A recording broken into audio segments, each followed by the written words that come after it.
bacteria. So because of this, it is more or branch. The filament is so that it gives you the branching. Because you must have, if you have studied the fungus, then you must have heard about the hyphae क्या होती है? Yes, ma'am. है generally actinomycetes, then Corynebacterium का एक specifically पहले हम याद रख करते थे, जो Corynebacterium pyogenes and Corynebacterium, not going into the, अभी इसके बारे में बात, जीनस के बारे में बात करेंगे। कॉर्निबैक्टीरियम इनका एक स्पेशल अरेंजमेंट होता है, तो इनको बोलते थे, सी से हमेशा याद रखना, चाइनीज लेटर लाइक अरेंजमेंट। जब आप इनको स्टेन करेंगे, when you try to stain this organism, then in the Gram staining you can very well see that these very short rod-like, sometimes cocos, sometimes rod-like structure. They are arranged in a manner which gives you an appearance of a Chinese letter. तो Cornybacterium का generally हम लोग बोलते थे कि Chinese letter appearance, right? So these all the Cornybacterium, the Rhodococcus, they came in the family Cornybacteriaceae, whereas Actinomyces जो हम पढ़ेंगे अभी, Actinomycetes, it comes under the family Actinomycetaceae. Okay, within this there are other families, other genuses also in the Actinomycetes. There is Dermatophilus, there is Nocardia, which are of importance. Those are all bacteria. These are all bacteria, but the appearance of these pathogen, it shows the appearance similar to that of fungus on staining, and that is why हम इनको sometimes we confuse it with the fungus. But बहुत specific difference है कि fungus is basically क्या बोलोगे, क्या है fungus? It's a eukaryotic. Yes, ma'am. Right. Yes, ma'am. And हमारा जितने भी bacteria, it's a prokaryotic organism. So that basic difference always remains. But the arrangement of this organisms, these kind of bacteria is such that it gives an appearance of a fungus, a filament fungus. Like filament formation में grow, एक straight line में filament में grow कर रहे हैं, sometimes like this. ठीक है? So branching filament like structure इस तरीके के आपको देखने को मिलते हैं. That is why they say that these organisms have a similarity, or that is a visual similarity with that of the fungus. However, there is a basic difference. These are all prokaryotes and those are all eukaryotic organisms. ठीक है? Now Actinomycetes में हम लोग तीन basically पढ़ते हैं. Actinomyces, Archaeobacterium and Acetinobaculum. ठीक है? These three organisms we study about. Actinomyces, not the Streptomyces तो नहीं, Actinomyces is there, Dermatophilus is there, Nocardia is there, and we don't study about this also. ठीक है? तो what actually इनमें में difference, these are basically, to start with, these are gram-positive organisms which are filamentous in origin, which give you a branching filament-like appearance on staining. And however, the जो filaments होते हैं इनके, जो इनकी width होती है filaments की, वो बहुत छोटी होती है as compared to the width of the filament of fungus. अगर फंगस का 4 माइक्रोन मीटर साइज है, विथ है उस फिलामेंट की, तो इनकी it will only be around 1 micron metre. ठीक है? एंड मोर एवर हमको पता ही है, दीज आर ऑल प्रोकैरियोटिक. तो जितने भी कैरेक्टरिस्टिक्स होते हैं प्रोकैरियोटिक ऑर्गेनिज्म के, it will be shown by this, right? Now another important thing is Gram positive है, talking about the non spore forming है, नॉन मोटाइल है, देन एक स्पेसिफिक मेथड, ये MZN क्या है? This is the ZN, Ziehl Neelsen method of staining, जो कि हमने पढ़ा था आपका माइकोबैक्टीरियम में कि एक ज़ील-नेल्सन मेथड ऑफ स्टेनिंग होती है. और this because this is a specific type of staining which is used to stain the what do we say, used to stain the mycobacterium, because its cell wall is little bit different from the other gram positive organism. That is why they came up with this Ziehl-Neelsen method of staining. Again, they modified the Ziehl-Neelsen method of staining. Some changes were made in it, some modification were done, and then they came up with another method, that is modified Ziehl-Neelsen method of staining. ठीक है? So This modified Zeal-Nelson of method of staining was started to see to stain the organisms which are like filamentous in nature, and like actinomyces, like Acetinobaculum, Archaeobacterium, all this organism, Nocardia, Dermatophilus, इनको stand करने के लिए इन्होंने शुरू किया. अब इनमें भी आपको वेरिएशंस देखने को मिलेंगे. क्या वेरिएशंस देखने को मिलेंगे?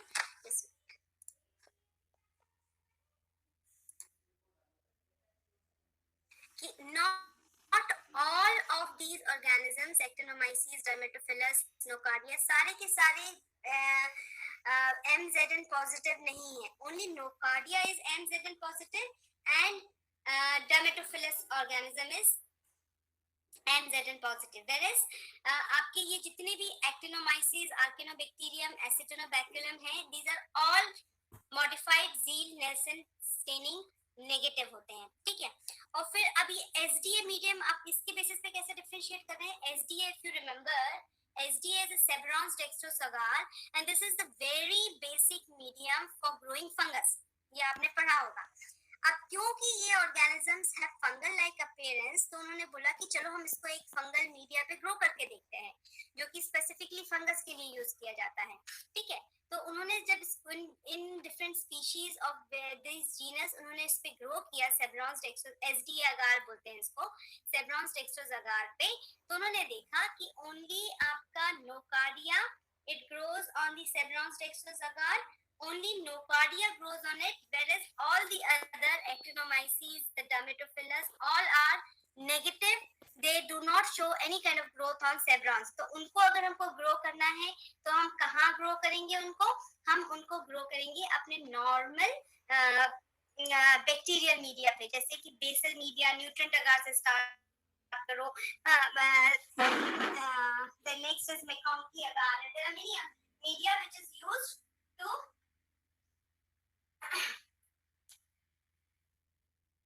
there are many media which is basically used to grow or culture हमारा.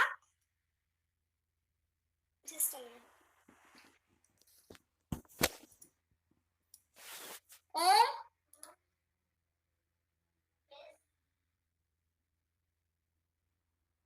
एसी का रिमोट कहाँ है बेटा? यहाँ का चालू करो.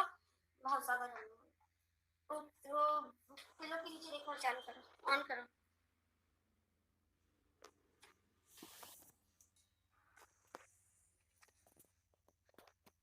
Okay, so we were talking about the growth characteristic कि क्या हम क्या सेब्रॉन्स डेक्स्ट्रोस अगार पे उसको ग्रो कर सकते हैं या नहीं ग्रो कर सकते हैं. तो they said कि सेब्रॉन्स डेक्स्ट्रोस अगार पे only a few species of Nocardia, species of Nocardia can be grown. Dermatophilus भी नहीं ग्रो होता है, Actinomyces भी ग्रो नहीं होता है. And no other fungus, no other bacteria which gives you the fungal-like appearance is been able to grow on Sebrons SDA media. Now, aerial filament आपकी किस तरह के भी, whether the filamentous, whether the growth is filamentous in nature, इस तरीके की growth आपको दिखाई पड़ती है कि नहीं पड़ती है?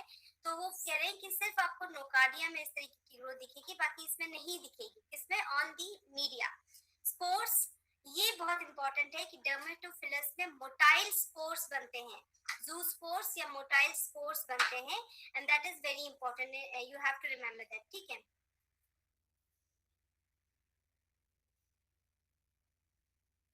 Okay, so moving on to the next slide, where some more differences if we talk about other than this, I don't think so. We need to. Okay, ये atmospheric requirement. What is capenophilic? Capenophilic means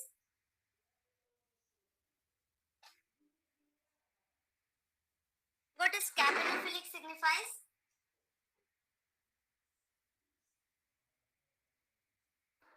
Ma'am, CO2 is required for growth के लिए. Very good. CO2 requirement is very much essential for the organism. और किस gram positive organism में मैंने पढ़ा है कि CO2 की रिक्वायरमेंट होती है? Clostridium. Clostridium, which Clostridium species?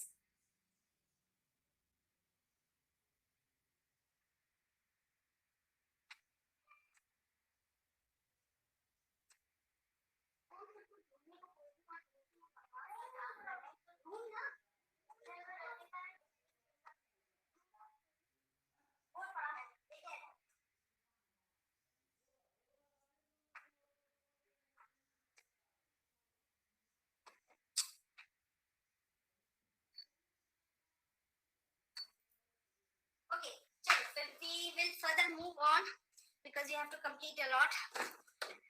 So these are the basic characteristics on the basis. However, I'll very much prefer if you can go through the book for this thing. Okay.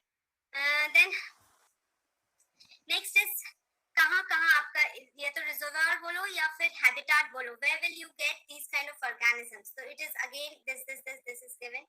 Then next is, I should not go in detail. Now, actinomyces, it's a fungus-like, जैसे कि मैंने बताया. Filament frequently segment during growth and produce pleomorphic club-shaped organism. I will show you the. इसमें अगर आप figure देखिए आपकी book में, there is a club-shaped colony. I mean the filament, the organism, it's continuously keep on growing. A club-shaped appearance आपको देखने को मिलता है इसमें.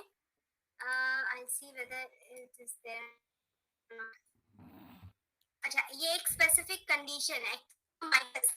Actinomyces bovis causes a disease condition which is known as lumpy jaw. Very very important.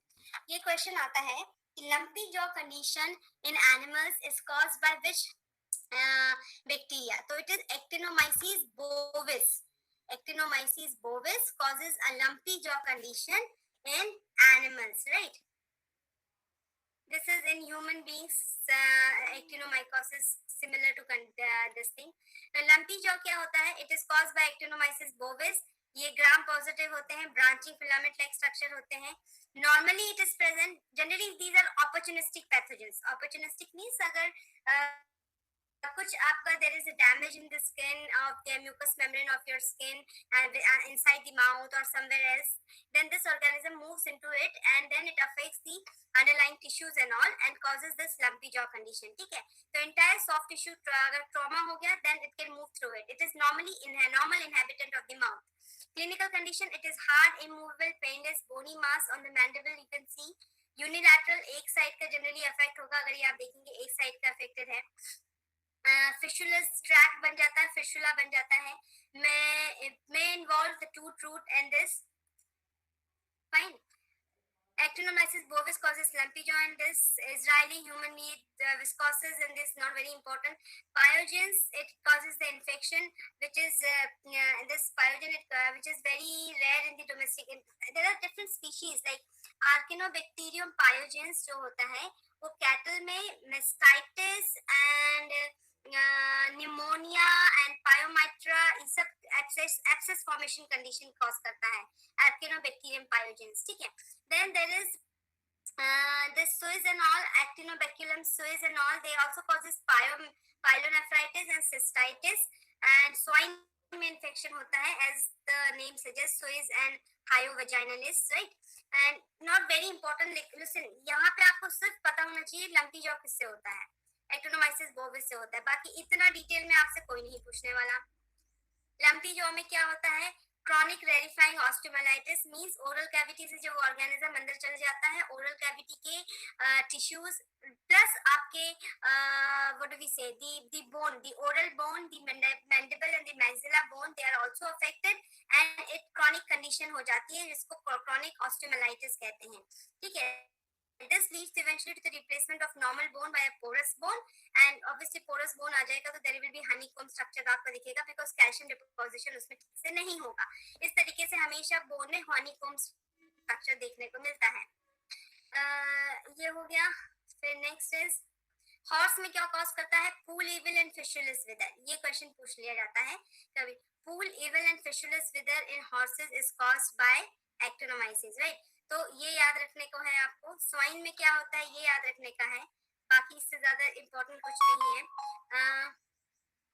Not important. Diagnosis पे आ जाओगे. जब lumpy jaw condition हो जाएगी तो लंपी जॉ कंडीशन में क्या आप डायग्नोसिस करोगे? कैसे डायग्नोसिस करोगे? सैंपल क्या कलेक्शन करेंगे? आपके ऑब्वियसली माउथ में कुछ है तो वहां से पस सैंपल माउथ का जो लीजन्स है वहां से आप एस्पायरेट कर सकते हो, पसी लीजन्स एस्पायरेट कर सकते हो, टिश्यूज ले सकते हो and then you can come in the lab for the examination. तो सबसे पहले लैब में as a bacteriologist I will go for the staining. Staining में मैं करा ग्राम स्टेनिंग मैंने किया. ग्राम स्टेनिंग करके मुझे फिलामेंटस स्ट्रक्चर देखने को मिलेंगे, gram positive filamentous structure, rod like structure and which give you a presumptive or diagnosis कि might be caused by actinomyces, right? Now इसमें कुछ कुछ कभी कभी ग्रेन्यूल्स आपको देखने को मिलते हैं एक्टिनोमाइसिस बोविस में। पस में आपको ग्रेन्यूल्स देखने को मिलते हैं and those granules are generally sulphur known as sulphur granules and these sulphur granules जब आप ये ग्रेन्यूल्स कलेक्ट करते हो तो इस ग्रेन्यूल्स को आप 10% क्यूएच स्लाइड पे 10% क्यूएच के साथ क्रश करके मिक्स करो and then you will see a characteristic club like structure। अब वो club like structure I don't know इसमें in just a minute like this you can see these are like sulfur granules, exudate is like tomato soup and these are the granules you can see and these granules ये सब lumpy jaw में मिल रहा है, ठीक है, sulfur granules। तो ये question एक very important बनता है कि actinomyces bovis which causes the lumpy jaw condition what kind of granule formation is seen in that। so if you talk about granules, sulfur granules or sulfur grains is seen in the lumpy jaw। ये question आता है, fill in the blanks में आता है, then आपका fill in the blanks, then match the column, इन सब में ये सब क्वेश्चंस आ सकते हैं, ठीक है। तो ये आपको ध्यान रखना है, sulphur granules lumpy jaw condition में देखने को मिलते हैं और एक्टिनोमाइसिस बोविस के कारण होता है, राइट। तो इस तरीके से which helps in the diagnosis और इसमें से क्लब शेप स्ट्रक्चर देखने को मिलता है, ठीक है। ग्राम स्टेनिंग, ये इस तरीके की आपकी कॉलोनीज दिखेंगी। इनको ग्रो करने के लिए आपको कोई स्पेसिफिक मीडिया नहीं चाहिए, on the nutrient agar media also they can grow these actinomyces, right. Isolation identification you can grow it on the nutrient agar, ठीक है। फिर brain heart infusion agar, blood agar पे भी आप ग्रो कर सकते हैं। तो आपको 24 आवर्स बाद आपको कॉलोनीज देखने को मिलेंगी, ठीक है। Isolate morphologically resembling Actinomyces and identify by determining the metabolic, this is not very important. Immunofluorescence test हमने बात किया है, ये आपको पता ही है क्या होता है। कल्चरल कैरेक्टरिस्टिक्स, नॉर्मल बेसिक अगार, मीडियम न्यूट्रिएंट अगार, ब्लड अगार, इन सब पे आप ग्रो कर सकते हो। sometimes require carbon dioxide, that is why they are known as capnophilic। non-hemolytic होते हैं except for actinomyces pyogenes which is hemolytic, not going into detail, इतनी जरूरत भी नहीं है, ठीक है। ये bovis on the blood agar 4 days incubation पे। ये थायोग्लाइकोलेट मीडियम में भी समटाइम डिफ्यूज टाइप का आपको डिफ्यूज ग्रोथ आपको देखने को मिलेगी if you can go for the isolation in thioglycolate medium, ठीक है। And then बायोकेमिकल एक्टिविटीज की बात करें तो नाइट्रेट एंड नाइट्राइट रिडक्शन देते हैं, कैटालेज नेगेटिव है, production of indole, NH3 production for arginine, all this if you can remember, ठीक है, नॉट दैट इम्पोर्टेंट। अच्छा,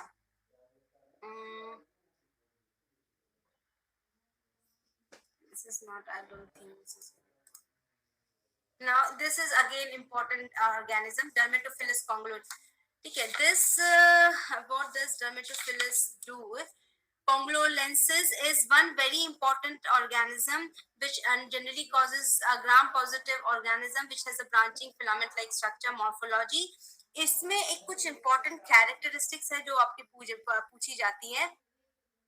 डिजीज का नाम आप बोल सकते हैं dermatophilosis in sheep, mycotic dermatitis, lumpy wool and strawberry foot rot, ये सब कंडीशंस होती हैं। इसके अंदर बेसिकली इसमें क्या होता है कि एक स्पेसिफिक कंडीशन होती है, tram track like appearance, TRAM tram, track TRACK track, tram track appearance. ये क्या होता है, जब आप इस ऑर्गेनिज्म को आप इसकी स्टेनिंग करेंगे, ग्राम स्टेनिंग करेंगे, on gram staining what you will see is that there will be zoospores। इसमें मैंने बताऊंगी जो फिलामेंट जो zoospores बनते हैं इसके, दे एक के पीछे एक, ट्रैम ट्रैक का मतलब समझ रहे हो, जैसे ट्रेन की जैसे एक के पीछे एक डब्बे लगे हुए होते हैं, उस तरीके का अपीयरेंस आपको मिलता है।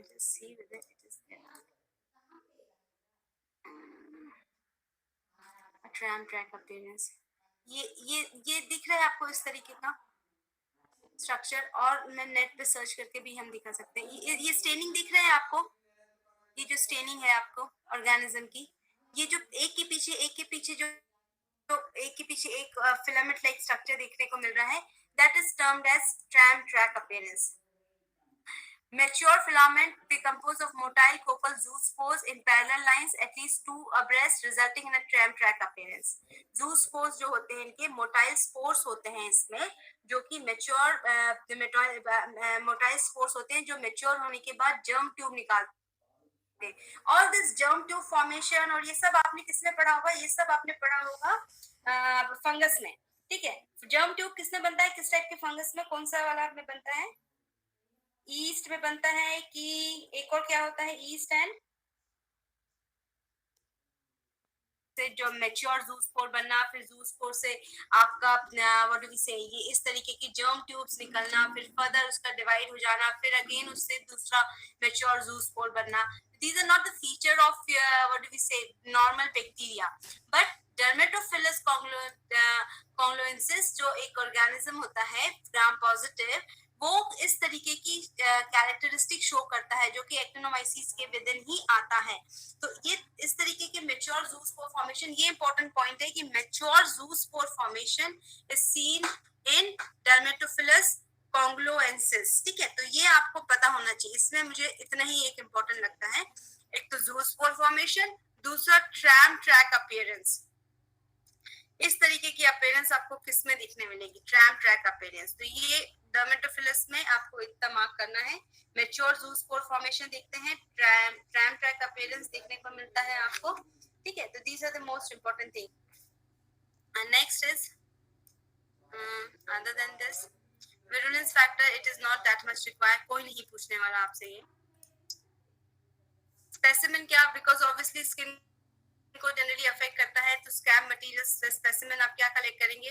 Tuft of hair is plucked from the lesions usually detached with the scab material adhering to it. ठीक है, फिर उसका स्टेनिंग करके देखोगे तो इस तरीके के स्ट्रक्चर आपको दिखेंगे. आइसोलेशन आपको देखो, आइसोलेशन पे आप जाएंगे तो although the isolation of this may not be necessary for diagnosis of this thing, the bacterium is comparatively easy to culture and grow on the sheep rocks. blood agar pe grow karega. 5 to 10% carbon dioxide de do aap, 37 degree celsius pe rakh do, 24 to 48 hours incubation de do. Identification colony characteristics के basis पे golden yellow colonies आपको मिलेगी, right? And it will not grow on Sebrons dextrose agar, but आपका nocardia will grow on Sebrons dextrose agar. I don't think so this is important. ये समा mastitis cause करता है. पहले इसका नाम कॉर्निबैक्टीरियम पायोजेंस था, फिर उसका नाम ट्रूपेरेला पायोजेंस हुआ. तो अब वो क्या कॉज करता है? समा मेस्टाइटिस. ये याद रखना, summer mastitis is caused by Corynebacterium pyogenes. हम पहले बोलते थे, but it's name has been changed now. Summer mastitis किससे होता है? ये क्वेश्चन पूछा जाता है. So I am giving you just the important points in this. This is not very important. Just एक बार रीडिंग आप कर सकते हैं तो कर लीजिए. नोकार्डिया, नोकार्डियोसिस जो होता है, नोकार्डिया जो होता है, एक नोकार्डिया फार्सिनिका होता है ऑर्गेनिज्म सब स्पीशीज जो कि बोवाइन फार्सी कॉज करती है. सॉरी. तो वो क्वेश्चन पूछा जाता है.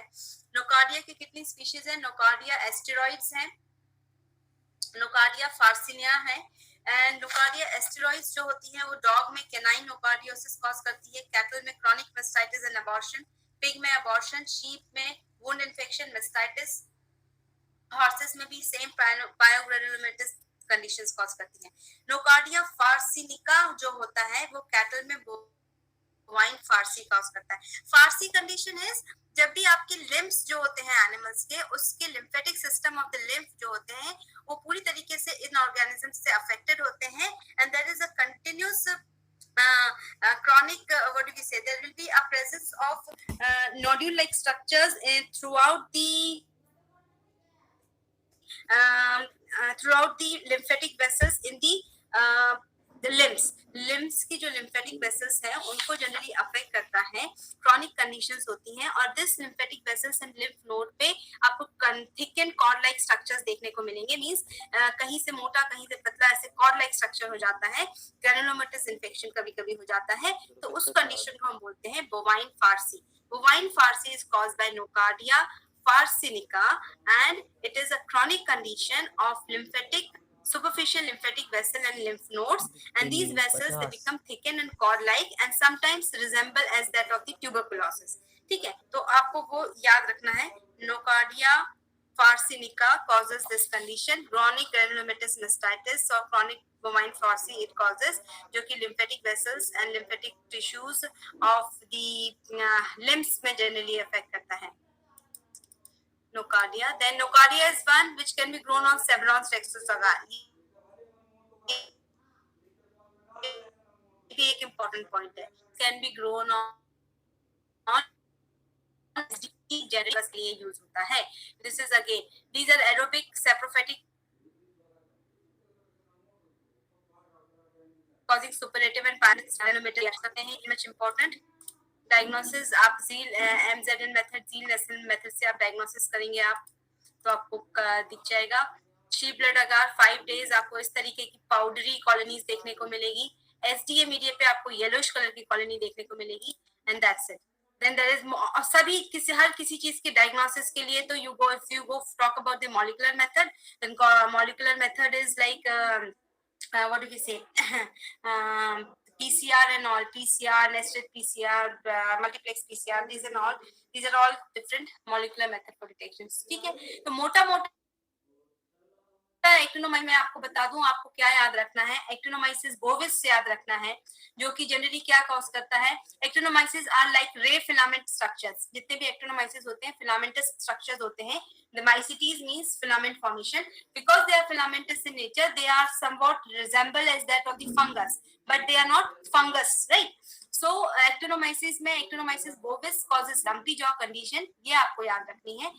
देन आपके डर्मेटोफिलस और नोकार्डिया में जब आते हैं, तो नोकार्डिया का एक स्पेसिफिक आपको याद रखना है. Nocardia causes bovine farcy, that is Nocardia farcinica. It causes the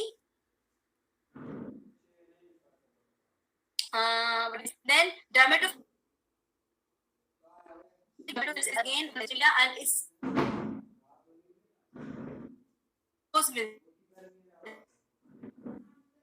which they are motile in nature and which gives you germ tube formation. Germ tube formation hota hai, which is very similar to that of Candida, right? So importance of that is in that कि dermatophilus में zoospores मिलते हैं, mature zoospores मिलते हैं जो germ tube बनाते हैं. And एक और important point, it gives you a tram track appearance. ये important है इसमें. Other than that, I don't think anything is that much important.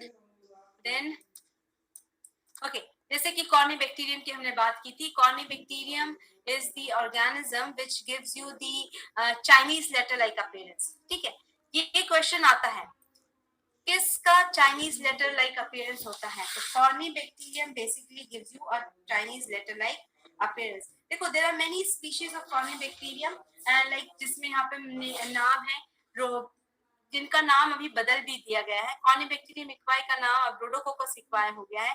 They all come under the order of Actinomycetes in the family Corynebacteriaceae. And Corynebacterium हमको पता है it is generally a pyogenic bacteria causing the pus. Most of the pyogenic bacteria, Streptococcus, Staphylococcus, these are all, majority of gram positive are basically pyogenic in nature. This is pus forming organism. Pus formation करते हैं वो, right? फिर ये important है, आपको ये याद रख सकते हैं तो याद रखिएगा. कॉर्निबैक्टीरियम इक्वाई को आप क्या कहते हैं? रोडोकोकस इक्वाई. म्यूरियम को क्या कहते हैं? ओविस को क्या कहते हैं? एक्टिनोमाइसिस पायोजेंस को, जिसको कॉर्निबैक्टीरियम पायोजेंस, जो कि समर मेस्टाइटिस कॉज करता है, ये याद रखिएगा. इसमें Corynebacterium pyogenes summer mastitis cause करता है. ये क्वेश्चन आता है, you can note it down also, right it down. Cornibacterium pyogenes is the organism which causes summer mastitis in animals. And उसका अब दूसरा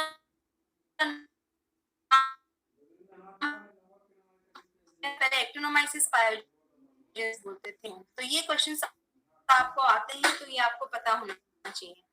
ठीक है, mastitis किससे होता है. फिर ऑल दिस इनका कॉर्निबैक्टीरियम रीनेल टाइप 1, 2, 3 इनको क्या बोलते हैं? Type 1 is renale, pilosum and cystitis. This is on the basis of किस रीजन को अफेक्ट कर रहे हैं. ठीक है, of the renal area.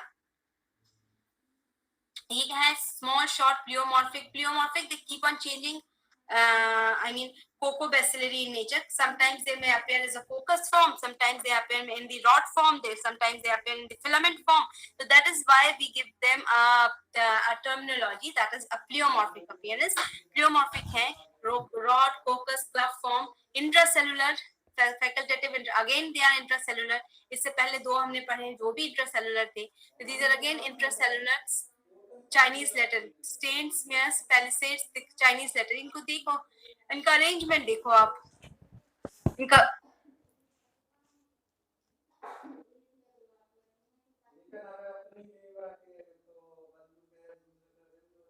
इनका मोटाइल है, catalase positive, oxidase negative, metachromatic granule, ये इंपॉर्टेंट है. एक सल्फर ग्रैन्यूल्स मैंने पढ़ाया अभी. सल्फर ग्रैन्यूल्स किसमें मिलते हैं? आपको एक्टिनोमाइसिस बोविस में सल्फर ग्रैन्यूल्स मिलते हैं.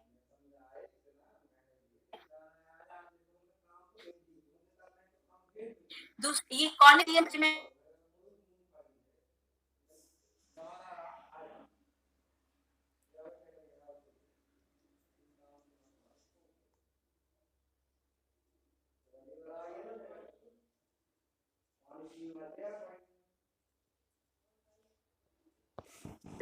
मेटाक्रोमेटिक ग्रैन्यूल्स किसमें मिलते हैं? तो Corynebacterium डिप्थीरी, species of Cornybacterium where metachromatic में कहाँ मिलता है? हैबिटेट दिया है, होस्ट, और उनके कहाँ डिजीज कौन सी कॉज करता है.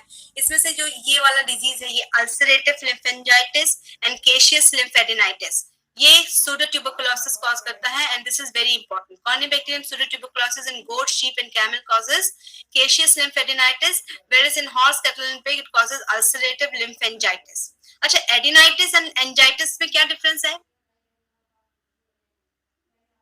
lymph nodes and lymph vessels. Very good, very good. And caseous and ulcerative में ये सब pathological point of view से है. Caseous means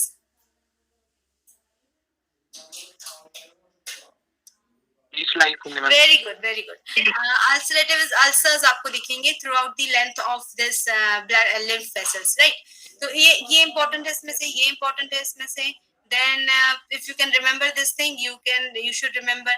Otherwise, ये पिजल रॉट, ये वाली कंडीशन, मेल शीप में पिजल रॉट किससे होता है? या कॉर्निबैक्टीरियम रिनेल शीप में पिजल रॉट, ये इंपॉर्टेंट है, ये याद रखना, ठीक है. बेलिनोपोस्थाइटिस और पिजल रॉट कंडीशन किसमें होती है, किससे होती है? अगेन केशियस लिम्फेडेनाइटिस, ये इंपॉर्टेंट है. Other than this I don't think, just go through it. Transmission, castration, skin wounds, inhalation, injection, सब तरीके से आपका ट्रांसमिशन होता है. अब इनका जो विरुलेंस एट्रीब्यूट है pseudotuberculosis का, वो एक्सोटॉक्सिन है. एक्सोटॉक्सिन प्रोड्यूस करते हैं. फॉस्फोलाइपेज डी है. दिस इज आपका which is present in the cell wall, ठीक है. सेल वॉल के में प्रेजेंट है, तो ऑब्वियसली एंटीफैगोसाइटिक उसका वो होगा, इफेक्ट होगा. Expression of this jeans which encode a putative iron Uptake system contribute. Iron uptake system means lynching, they causes lynching means जो भी organism इस organism को grow करने के लिए, या फिर it has a very essential requirement of iron. So once it goes or once it infects the animal or the any other this thing, the on infecting its host, it produces it expresses certain genes which will help in formation of certain proteins, and those proteins will capture iron from the host cell में जहां जिस cell में iron होंगे उनको वहां से वो निकाल के अपने लिए यूज करेगा. तो इससे क्या होता है, एनीमिक कंडीशंस भी डेवलप हो जाती है होस्ट में. तो these are all virulence attribute of pseudotuberculosis. Production of exotoxin, phospholipase D, antiphagocytic effect. Exotoxin produce करना है तो obviously necrotic effect on the cells and tissues होगा होस्ट सेल पे. फिर ऐसा जीन्स का एक्सप्रेशन जो कि ऐसे प्रोटीन्स बनाएंगे जो कि आयरन ले लेंगे आपके होस्ट सेल से, ठीक है. नाउ कॉर्निबैक्टीरियम pseudotuberculosis, अच्छा ये आपको पूछा जाता है, प्रेसनोकॉक बैसिलस किसको बोलते हैं, ठीक है. तो दिस इज स्पेसिफिक टर्मिनोलॉजी, ये आप याद रख सकते हैं कि ये किसका नाम है, ठीक है. ऑक्यूपेशनल, समटाइम्स ह्यूमन में जूनोटिक इफेक्ट से it can cause occupational disease, ये भी हो सकता है. Then other than this transmission हो गया. डायग्नोसिस कैसे करोगे? सुपरेटिव है तो ऑब्वियसली पस कंडीशन, जो भी आपका टिश्यू होगा, जो भी अफेक्टेड टिश्यू होगा, वहां से आप पस जो भी एस्पायरेट कर लेंगे, वो उसको लेंगे, उसको डायरेक्ट माइक्रोस्कोप कर लेंगे आपको, तो हाई अमाउंट ऑफ प्लियोमॉर्फिज्म आपको Corynebacterium like Chinese letter like appearance, फिर you can grow it on the sheep and ox blood agar, MacConkey agar to detect any, हाँ मैकॉन्की पे इसलिए कर रहा है कि मैकॉन्की अगर सिर्फ ग्राम नेगेटिव ऑर्गेनिज्म को ग्रो करता है, जबकि ग्राम पॉजिटिव को नहीं ग्रो करता है, ठीक है। फिर ब्लड अगार पे ग्रो करेंगे, इस तरीके की आपको कॉलोनीज देखने को मिलेंगी। This is again a CAM test. A CAM test, this is Rhodococcus equi के लिए हम करते हैं। Rhodococcus equi give you the CAM test with Staphylococcus aureus. ये Staphylococcus aureus को streak किया, ये Rhodococcus को उसके vertically streak किया। तो जो Staphylococcus aureus से जो incomplete hemolysis है, वो इसके exotoxin से complete hemolysis produce हो जाएगा और इस तरीके का wedge appearance आपको देखने को मिलेगा, ठीक है। तो this kind is Staphylococcus Corynebacterium pseudotuberculosis, inhibit defect of reverse camp left, ये है, and the later two bacteria give the enhancement of effect of staphylococcal beta toxin, ठीक है। staphylococcal aureus का जो बीटा टॉक्सिन है, उसका जो इफेक्ट है उसको इनहेंस कर देते हैं, ठीक है। तो बीटा टॉक्सिन को आपको पता होगा स्टेफाइलोकोकस का क्या इफेक्ट है, if you remember. CAMP test is similar to जैसा कैंप हमने पढ़ा है, ठीक है। ये आपकी कॉर्निबैक्टीरियम ग्रीनियल पाइलोसम सिस्टाइटिस के बीच में डिफरेंस क्या है, on the basis of this chart you can see what is the difference. मुझे नहीं लगता है कोई पूछेगा भी आएगा। Then all serological test like from ELISA or the hemolysis test and then molecular detection method can also be used for diagnosis. Now coming to Rhodococcus equi. Rhodococcus equi और Corynebacterium equi इसको initially बोलते थे। ये जो होता है species, it's an aerobic gram-positive capsulated bacterial cell, weakly acid-fast, and it is catalase positive and oxidate metabolism, not Rhodococcus equi, an emerging human opportunistic pathogen and immunocompromised, मतलब इसका आपको वाला zoonotic aspect समझ में आ रहा है। It's an intracellular bacterium able to survive intercellularly through suppression of phagolysosomal fusion. Rhodococcus equi folds में क्या cause करता है? Older folds, generally Rhodococcus equi नाम है तो obviously it affects 6 महीने से छोटे horses में generally infection देखने को मिलता है इसका। तो ये आपको बता रहा है कौन से एनिमल्स में, कितने एज ग्रुप के एनिमल्स में कौन सी कंडीशन वो कॉज कर रहा है। ये इसके विरुलेंस फैक्टर्स दिए हैं, विच इज क्या क्या प्रोड्यूस करता है।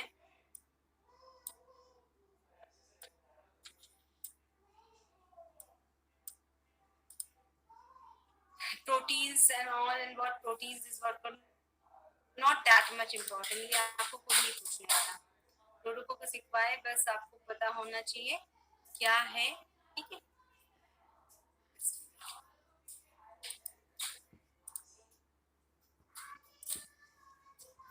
ये भी इंट्रासेलुलर है, ये याद रखना। तो ये विरुलेंस फैक्टर्स आपको पता है तो ठीक है, otherwise it's okay. This is how it looks like, weekly acid fast है ये, ठीक है। देन आप इस तरीके का आपको ग्रोथ देखने को मिलेगा। सैल्मन पिंक पिगमेंटेशन, ये इंपॉर्टेंट है। Mucoid colonies and salmon pink pigmentation type is seen in this, तो Rhodococcus equi में, जो कि if you can remember. Then कैम टेस्ट अगेन, जो कैम टेस्ट हम करते हैं एस ऑरियस के साथ क्या है। मॉलिक्यूलर टेक्निक्स आपको पता है, दैट्स इट। तो जितना मैंने इसमें बोला है उतना ही पढ़िए आप, उससे ज़्यादा डिटेल में इसमें कोई कुछ नहीं पूछने वाला।